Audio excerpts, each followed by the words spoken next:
All right, let's start the webinar. This is our deeper dive series. We do these every Tuesday at 2 p.m. Central Time, and we normally take topics that are current events, or in this case, what your biggest threat, everyone's biggest threat on this the webinar. And sometimes we talk about we go into more detail on the main webinars that many of you have attended. But today we have breaking news.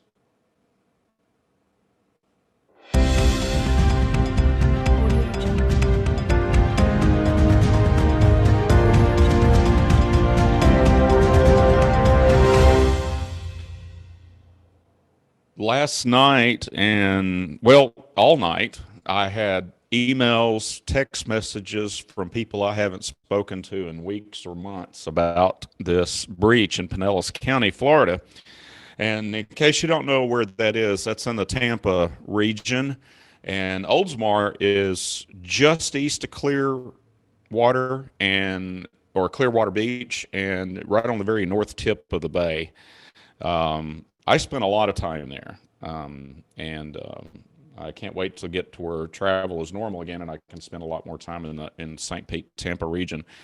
And of course, that's where the Super Bowl was Sunday. Uh, but this particular breach was an attack on the water treatment system or the industrial control systems that regulate the chemicals and things like that go into the water to make it safe to drink. And what the attacker did was he used their remote access software, which is a very common piece of remote access software called TeamViewer. You may use something called Log Me In or Go to My PC, or you might even use Windows Remote Desktop Protocol or RDP or terminal services. Anyway, these are all remote access software that in this particular case, it appears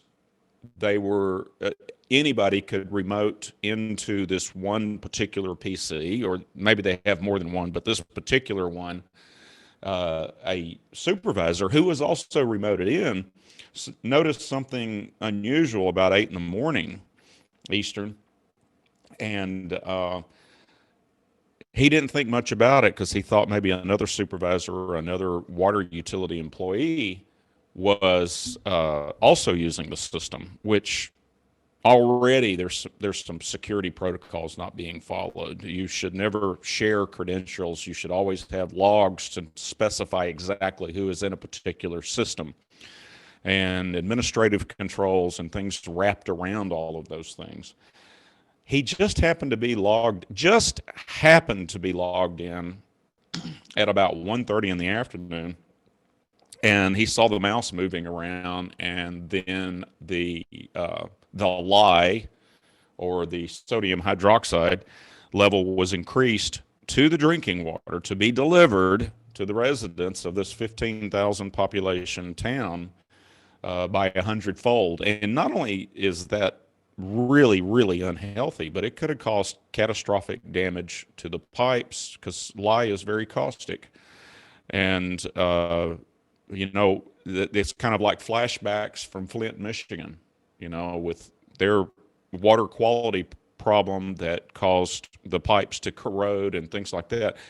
And Flint's a much larger town, but even 15,000 customers even 5 is not inconsequential. Right now, as of the last time I looked into this, they don't know who the threat actor is.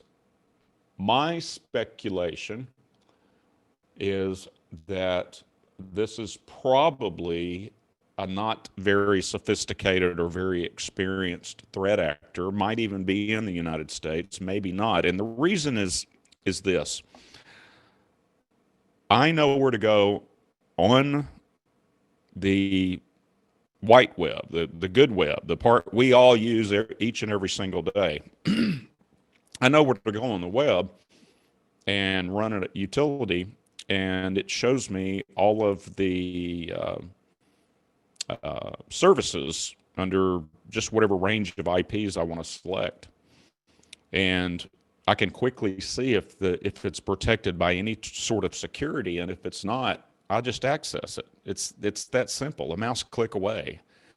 And this type of attack really doesn't lend itself to a nation state, although it's certainly not out of the realm of possibility. It just wasn't that sophisticated. Okay. It's like it would be beneath them almost. And that's the way I think it's going to play out. And if that's the case, they'll probably never announce it, because they're not the only one that's not secure with remote access. We traded our souls for security, traded convenience for security, and especially in the COVID-19 days. But how did we get here? I mean, how come there are just thousands and thousands and thousands of remote access computers out there that are not secure? And Nicole Perwath is a very, very well-known writer for the New York Times, and she is an expert on worldwide cybersecurity threats. And I thought you guys might want to watch this video. So we keep seeing sort of the capabilities keep getting better and better. And we keep seeing more and more adversaries probing at our critical infrastructure. There were more attacks on American critical infrastructure in the second half of last year than we'd seen in the previous 2 years combined. So the threat is getting more frequent. And here's the bigger thought, though, is the United States still is the world's top cyber superpower. We have the best offensive capabilities when it comes to cyber attacks. There's a reason why you keep seeing me report on Russian attacks and Iranian attacks and Chinese attacks. It's not because I'm ignoring what the NSA or Cyber Command does. It's just that their attacks are much more difficult to detect because they're just better and more sophisticated and more stealthy. The problem is that over the last 10 years, the United States lead in this area has been slipping. We are now the most targeted, or if not maybe among the most targeted countries in the world by hackers. And we are also the most vulnerable because we're so digitized. We've sort of made this decision as a society a long time ago that we wanted as much convenience and access as possible. First it was Uber, and then we developed the Uber of this and the Uber of that. We wanted to control our whole lives via remote control. And that's also true for our critical infrastructure. We wanted to make it possible for software engineers to be able to measure the temperature and the pressure and the chemical levels at our water treatment facilities from afar.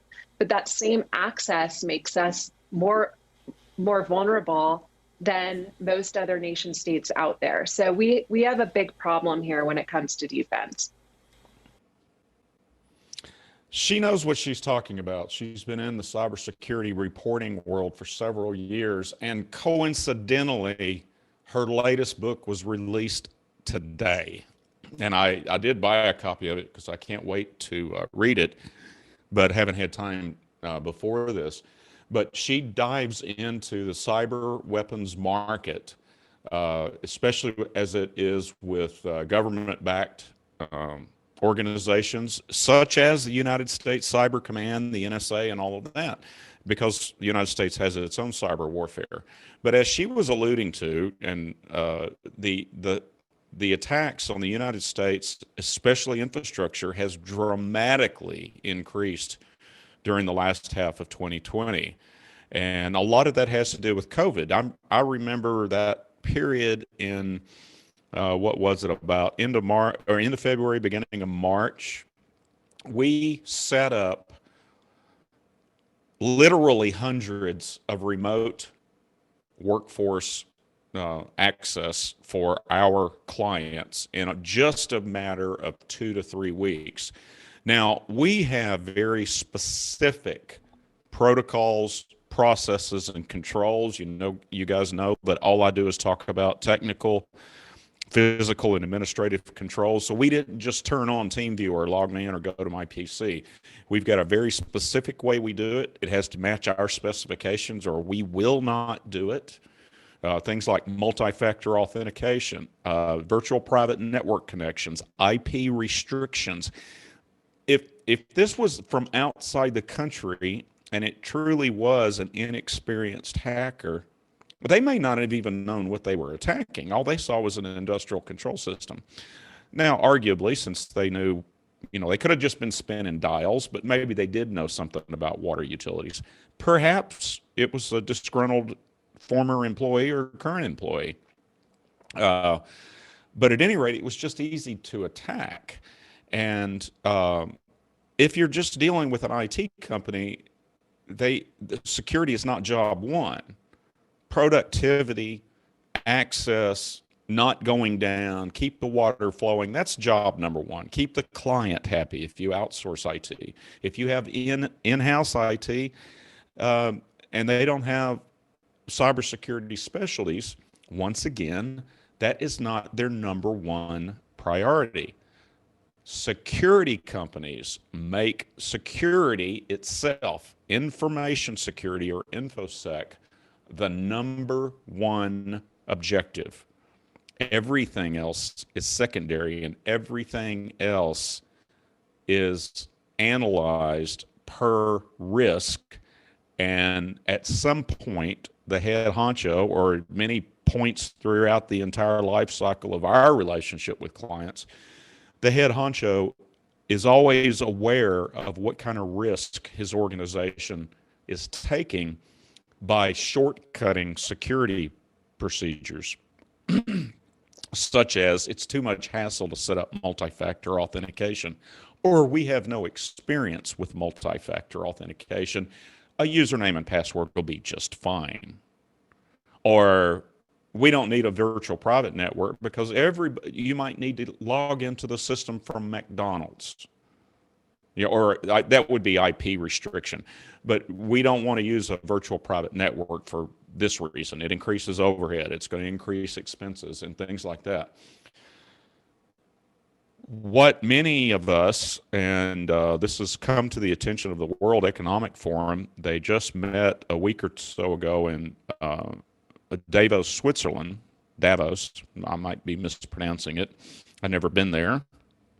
But, and that was a very big topic of interest, is a cyber pandemic that could be, it would make our COVID pandemic seem benign in comparison.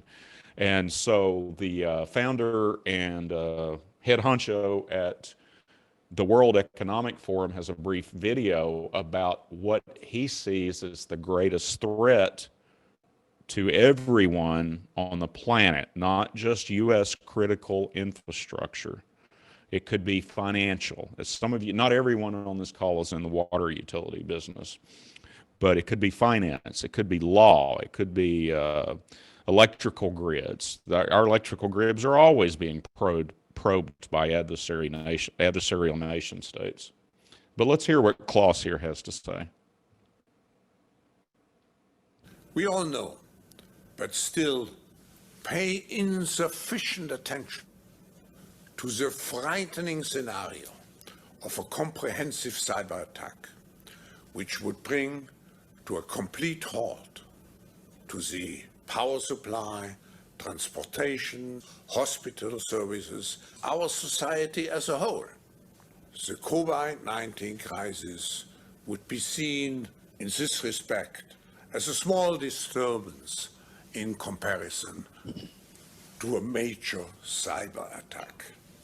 To use the COVID-19 crisis as a timely opportunity to reflect on the lessons the cybersecurity community can draw and improve our preparedness for a potential cyber pandemic. So what Dr. Schwab there is talking about is, imagine if it was a coordinated attack using one of these simple tools that's available to anyone, anywhere in the world on the internet, and it just exploits TeamViewer remotes, of which there are hundreds in the United States. That's not even counting log me in, go to my PC, RDP connections, things like that. And then there's much more sophisticated attacks. If you've been the victim of a ransomware attack in the last 3 years, and you paid the ransom, or maybe you restored from backup or whatever, and you're whole, you got over it, and you did not have a security expert go through that network with enterprise grade tools, which is affordable, by the way, with enterprise grade tools, I will promise you there are other payloads on your network just waiting to be exploited, and those are stealth. Those are known as advanced persistent threats that can hang out for weeks or months or even years before being exploited. And I can buy lists of all those servers that have backdoors, or I can buy lists of all the workstations that have keyloggers on them. Now imagine if North Korea and perhaps Russia, just what if, and maybe, I don't know, maybe Iran also. China usually doesn't play in that. They just want to steal intellectual property. But those three adversaries would be more likely to want to create chaos in the United States and perhaps even around the world in the case of North Korea and maybe even Iran. And they look at a long list of different things that they could exploit and damage critical infrastructure, shut down hospitals, maybe shut down Wall Street, the international banking system. And they decided to coordinate their attacks along with criminal syndicates throwing ransomware out there, because ransomware is very easy to distribute. So if you've got a lot of criminal syndicates or a few really larger criminal syndicates that are very, very skilled at ransomware, it would also be very easy to pay them off into coordinating server exploits, remote access, and other types of attacks on things like I just mentioned, critical infrastructure and things like that. And he's describing that. What would happen? Transportation would fail. Energy would fail, water would fail, and it would be chaos all over the world. A ransomware attack would shut down, I mean, it could be everything from McDonald's to the Federal Reserve. And that's, personally, I think it's imminent. I do these deeper dives every Tuesday. Some weeks I do 4 and 5 other webinars. And, you know, the best thing that I can do is to, you know, just raise the alarm, just like Dr. Schwab and Nicole Perlroth is trying to stress to everyone that we all have to be security aware. We all have to have a security first environment, and we all have to treat security seriously, and we all need to do it yesterday, not tomorrow or when it's convenient or after I get over this other project. It's got to be implemented immediately. So what does Pinellas County need to do, or that town in Florida need to do? And what do you guys need to do to increase your defense posture? I mean, dramatically and inexpensively increase your defensive posture to what I believe is the coming cyber pandemic. The first thing is securing remote access systems. If you have a remote, you work from home into your accounting firm or your law firm or your water quality control systems, your ICS, SCADA, it's got to be secure. And it's an inconvenience. But just as you know, it's important to lock the doors to the office when you leave in the evening, lock the doors or the gates to the work centers, to lock the company vehicles and your personal vehicles in your home. It's you got to think that way all the way through, but you've got to have secure remote access. I mean, this is like kiddie script territory. If you've got a hackable remote access system, that is one of the easiest and arguably the cheapest. Sometimes you don't even have to pay for that if you've got a security guy that's got experience with it. In this particular case, it wouldn't have mattered if what the news reports say is true, but remember, those industrial control systems can be attacked stealthily with server backdoors. And it doesn't take but just a quick Google search to find all the default usernames and passwords for all the manufacturers of all the industrial control systems that are out there in the world. Google search will give you that information. And unfortunately, what we've seen is these types of device manufacturers have been historically very, very sloppy in securing their systems. Some of them have hard-coded passwords or usernames. So now we're down to one piece of information that might be able to be changed. And even then, some of them put back doors on them so they can get in. And it's hard-coded. So every device, every Internet of thing out there has a default username or a default password to get into it. Perhaps, Now, they are getting a lot better, but in the world of technology and software, the only difference between firmware and software is that firmware is embedded in the hardware. That's it.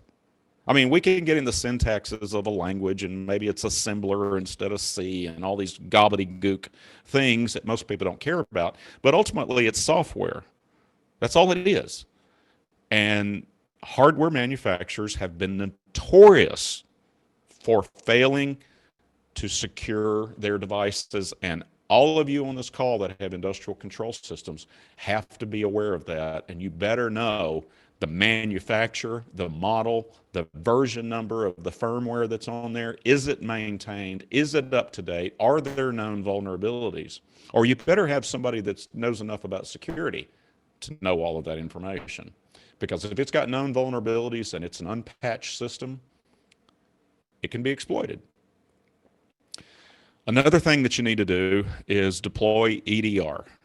You guys that have been with us for weeks and months and years, you know that's our big deal. Is if you are relying on an antivirus software package to protect your law firm or your water utility, you're wasting your time, money, and you've got a very, very misplaced sense of security.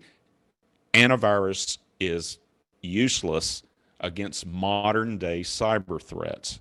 Remember, they're using our National Security Administration's, arguably the world's best offensive cyber attack force. They are using those guys' tools against us because the NSA was breached. And if the NSA could be breached, why couldn't you? And don't tell me you're too small. You guys have seen the myths, the slides about, that's a myth. 15,000 population. There was a breach a while back, and I can't remember the dam's name, but there's a very, very large dam, I think in Oregon or Washington. And if they had, and so one of the monitoring agencies, I don't know if it was Water ISAC or CISA or whoever it was, detected a threat to this dam that they could see that they had access to the gates. Now, they were worried that it was this one that if they'd opened all the gates up, I don't know how many people could have been killed, but it could have been catastrophic. Fortunately, it ended up being a very small dam not far from Manhattan, that even if they had opened all the gates, it really wouldn't have been a big deal. It was just a very small dam, and maybe the water levels from the rains and all that were in a place to where it wouldn't have caused that much damage. But they were scared to death that it was this other dam, and that could have simply been North Korea picking the wrong dam. Could have been that simple. Don't really know. Don't know all the details on all of that stuff. Once again, you've got to establish a security first environment. That needs to be top of mind for everyone. I'm not saying you got to eat, breathe, and sleep it every day, but what you don't want to do is have a culture to where everybody's complaining about having to get their phone out and press a button so they can get into their remote access. It doesn't have to be that painful, but it is expected behavior if you're doing the right leadership things when it comes to cyber security. And then finally, I want to leave you with this, that I mention quite often: when you it's not if you get ready, it's when you get ready. And it's also going to be probably after a cyber attack, because it's much easier to just hope it doesn't happen and to buy cybersecurity insurance than it is to actually get proactive. It's not the money, the budget. If you've got cybersecurity insurance and you don't have good cybersecurity, congratulations, you spent the same amount of money in the wrong place. You've got to, you don't buy house insurance and not lock your doors. You want to prevent the worst thing from happening as best you can. You just need insurance to hopefully make you whole. Now, if you're in a utility or a pseudo-government organization such as that, you're probably not going to go out of business. But if you're a law firm or an accounting firm or I don't know, a dentist, a private practice doctor, there's a good chance that if your data gets breached, and especially if it's stolen and sold on the dark web, there's about a 40% chance that in 6 months you're going to be closed down, because all of your patients, clients, customers are going to lose trust, and you're not going to be able to get that back. So engage security specialists, not IT specialists. There's a big difference. Be happy to talk to anybody about that in more detail, or join us on one of our big webinars. I'm sure some of you are probably on the calendar for an upcoming webinar. So it looks like we're going to do another webinar on this when we learn more details about it, or as more information comes to light. And so we don't have any dates or times yet, but if more information, it will be soon. Or if another one happens, which is really just a matter of time, we're going to do another. So just keep an eye on the emails when they come in there, so you can catch those. If what happened in Florida went down like I think it did, and I could be wrong, I'm just pure speculation. I have no insider knowledge. I don't know anyone involved with it or anyone that's investigating it. But if it happened and it was the threat actor that I think it was, a simple security risk assessment would have prevented that from happening. And remember, it was only because somebody was looking at the same screen that it was caught in the first place. So you've got to it's the first thing. If you're in the water utility business, you got to do a WIA, or most of you have to do a WIA, to assess what your risk is and identify what you need to defend your utility. If you're not in that, you may be subject to other things like Sarbanes-Oxley or HIPAA requirements or who knows what. Chances are you're subject to some requirements, and those invariably go into complying with the NIST cybersecurity framework. And the very first step is identifying what you have to protect and what your vulnerabilities are. Excuse me. We've got a code. I didn't put it on the slide, Kenzie. Can you pop it up in there? Yeah, I will. Yeah, pop the code up there. We normally charge $4.95 for this assessment. And we don't do this on deeper dives, but today was kind of special because I'm hoping that it's hit so much public knowledge that we're going to get some traction on this. But instead of the 495 with the code that that Kenzie just put in there in the chat box. And so just click on that link above the code that she's got there and get on the calendar to get you a risk assessment done. Put the code in there and it won't cost you a thing. There is no obligation. We think of it as a way to do just what we're doing today, to educate users more and more of the seriousness of the threat that is out there. So having said that, I'd love to have any questions. I think we hit the 30-minute mark just about perfectly. So you can throw any questions up in the Q&A, the chat box. Incidentally, we're thinking about changing up some of the deeper dives to be like a forum where everybody can participate, like in maybe a gallery view, and kind of moderate it and present topics of interest to where, you know, you guys can help us help you, right? Sometimes, especially me, I can't see the forest because of the trees, and something that I think it may be so basic that I may even have to look it up to give you the right answer. But those are the type things we've got to bridge, this knowledge gap between the security experts and the users.